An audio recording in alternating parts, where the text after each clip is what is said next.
here we're looking at Marriage a la Mode by Englishman William Hogarth. This painting was painted between 1743 to 1745, and it's actually part of a series of six and was done in the style of marriage. It's the neoclassical style. It showed how much the bourgeoisie hated the nobility and how much they only cared about themselves. The aristocracy was very selfish and they partied as much as they could. They did whatever they wanted and they didn't have a care in the world because they knew that others would be there to clean up their mess. Some characteristics of the neoclassical they showed are the figures are in the center of the painting and it's like a stage, like it gives them all of the attention. There are hard outlines and invisible brushstrokes, which is also another characteristic of the neoclassical. And additionally, there's a message to the tale. Here, the lesson in the painting was the moralistic warning showing the miserable tragedy of an ill-considered marriage for money. This painting outlines images and the colors are equally clear but kind of dull. The point of the painting was to arouse the mind rather than emotion. This couple, as many other aristocratic couples, were married into money, not love.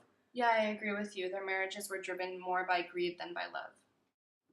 Yeah, and many members of these marriages had secret lovers that many people knew about. And if you look at the dog in the picture, you can see him reaching for something in the man's pocket, like he senses something suspicious, maybe someone else's undergarments from the night before, or any other thing that might not have to be there. And if we look at the woman as well, she's stretching her arms and she looks so uninterested in the man next to her. He's only a mere gateway to more fortune. Yeah, just as she is to him, they have no love whatsoever. If we look in the background of the painting, you see a man wiping his face because he's just so done with the nonsense of the nobility. Yeah, you can see how this couple always gives that man a big mess to clean up every day, and he probably has a mutual feeling as that maker who's just so fed up with them, and he has to count their money and know how much they're spending when they really don't care, and they're obviously spending way more than they have. Yeah, and the look of boredom on their faces also accounts into the whole thing with the nobles not caring about their responsibilities. Like they're just spending their money and not thinking about the consequences.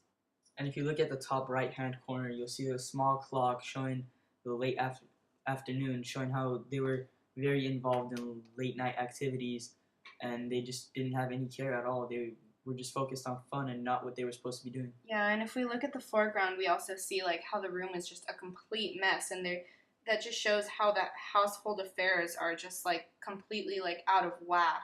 So this picture is a prime example of how the aristocracy expected others to clean up their messes for them. They didn't care what they did or how much they spent.